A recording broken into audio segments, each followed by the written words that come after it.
Carlos Martel, una figura fundamental en la historia de la Europa medieval temprana, nació alrededor del año 688 d.C.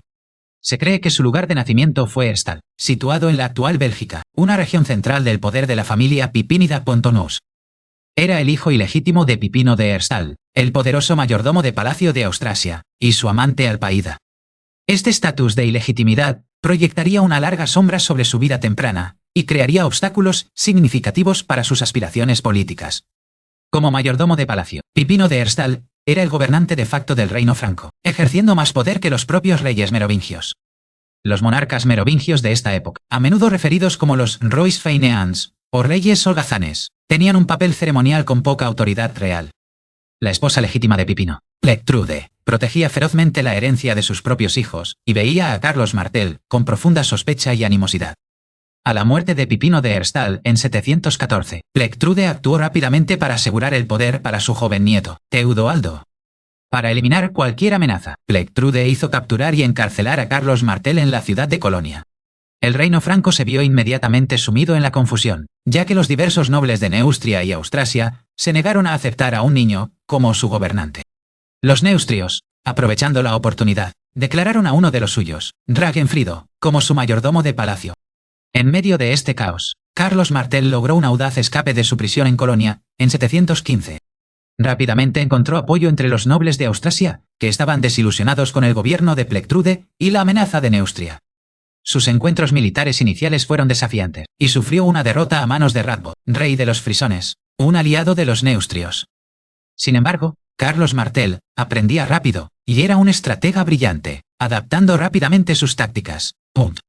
En 716, en la batalla de Ambleve, demostró su genio militar, fingiendo una retirada para atraer a sus perseguidores neustrios y frisones a una emboscada preparada. La victoria en Ambleve fue decisiva y marcó un punto de inflexión en la guerra civil, destrozando al ejército de Neustria.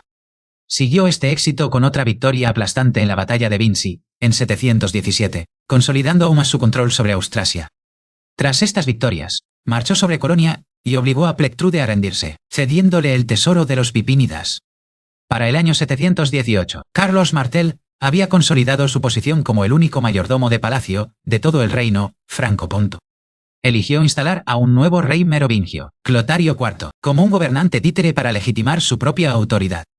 Con la guerra civil interna ganada, Carlos Martel dirigió su atención a asegurar las vastas fronteras del reino franco-ponto. Lanzó una serie de campañas contra los ducados independientes y las tribus germánicas rebeldes que amenazaban la hegemonía franca. Durante casi 2 décadas, libró una guerra implacable contra los sajones al noreste, haciéndolos retroceder y obligándolos a pagar tributo. También hizo campaña contra los bávaros, integrando el ducado de Baviera más firmemente bajo el control franco-ponto-pelía. Hacia el oeste, tuvo que lidiar con las ambiciones de Odón el Grande, el duque de Aquitania. Mientras aseguraba sus fronteras norte y este, una amenaza mucho mayor emergía desde el sur. El califato omeya, tras su rápida conquista de la península ibérica, había comenzado a avanzar hacia el norte a través de los Pirineos hacia la Galia. En 721, Odón de Aquitania logró derrotar a una importante fuerza omeya en la batalla de Toulouse, deteniendo temporalmente su avance. Esta victoria, sin embargo, no fue decisiva, y las incursiones en Aquitania continuaron con creciente frecuencia e intensidad. Un nuevo y ambicioso gobernador de Al-Ándalus, Abd al-Rahman al-Ghafiqi, reunió un enorme ejército con el objetivo de conquistar la Galia. En 732, Abd al-Rahman lanzó una fuerza de invasión masiva, arrasando Aquitania, con un efecto devastador. El ejército de Odón el Grande fue completamente aplastado en la batalla del río Garona, obligándolo a huir hacia el norte. En un momento de profunda ironía histórica, Odón, el antiguo rival de Carlos Martel, se vio obligado a buscar ayuda del líder franco-ponto. Carlos Martel accedió a ayudar, pero solo con la condición de que Odón y Aquitania se sometieran a la autoridad franca. Comprendiendo la gravedad de la amenaza omeya, Carlos Martel comenzó a reunir a su veterano ejército franco. No se apresuró a enfrentarse a los invasores, eligiendo en su lugar el momento y el lugar para la confrontación con gran cuidado. Seleccionó una llanura elevada y boscosa entre las ciudades de Tours y Poitiers para el campo de batalla. Este terreno interrumpiría las cargas de la caballería pesada omeya, que era la piedra angular de su fuerza militar. El ejército franco estaba compuesto principalmente por infantería profesional y experimentada, una fuerza disciplinada leal a su comandante. Durante unos 7 días, los dos ejércitos se enfrentaron, participando en escaramuzas menores pero evitando una batalla a gran escala. Abd al-Rahman dudaba en atacar a los francos en su fuerte posición defensiva, cuesta arriba. Finalmente, en lo que se cree que fue un día de octubre de 732, Abd al-Rahman ordenó un asalto total, confiado en la superioridad numérica de su ejército. La caballería omeya cargó oleada tras oleada contra el cuadro de infantería franca. Los cronistas árabes describieron la formación franca como un muro de hielo, inmóvil e inquebrantable.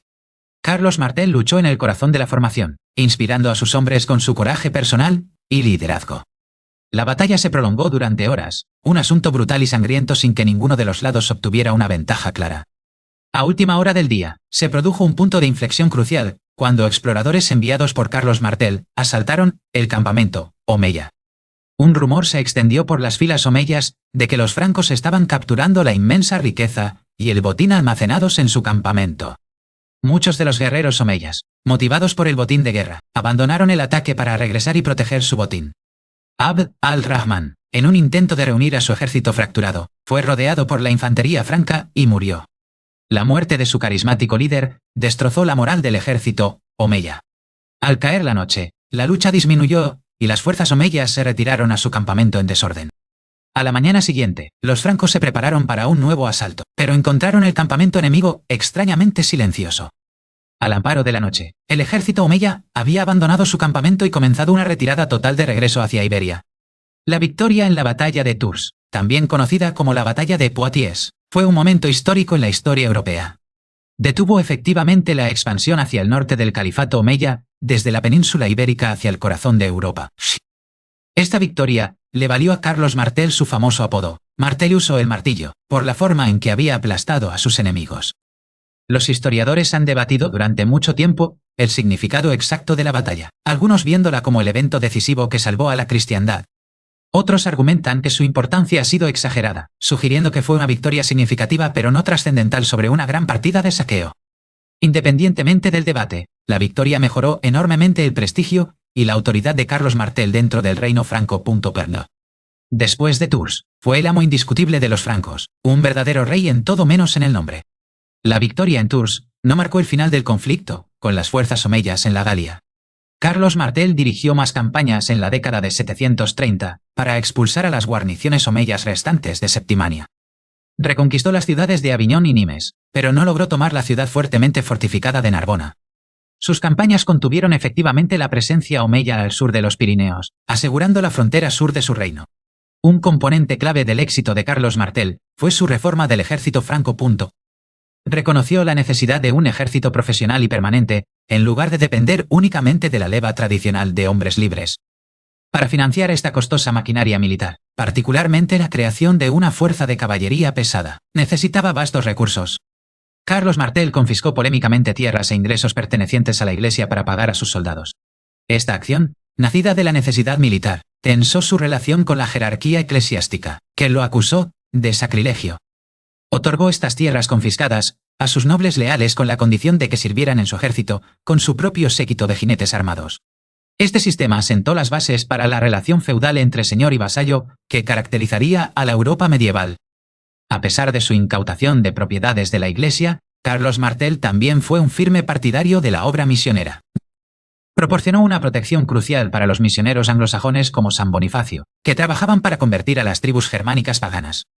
Este apoyo a la expansión de la Iglesia ayudó a forjar una alianza poderosa y duradera entre los gobernantes francos y el papado. En 739, el Papa Gregorio III, amenazado por los reyes lombardos en Italia, envió una embajada a Carlos Martel. El Papa ofreció a Carlos Martel el título de cónsul romano y patricio, rogándole que interviniera contra los lombardos. Carlos Martel, sin embargo, dudaba en atacar a los lombardos, que habían sido sus aliados contra los omeyas, y finalmente declinó la solicitud. Aunque no intervino, este intercambio marcó la primera vez que un papa había buscado protección de un gobernante franco, estableciendo un precedente crucial. En los últimos años de su reinado, Carlos Martel era el gobernante indiscutible de un vasto y poderoso imperio franco.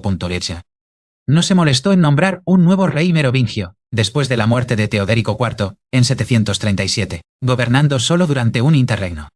Este acto demostró que el poder del mayordomo de palacio había eclipsado completamente al del rey.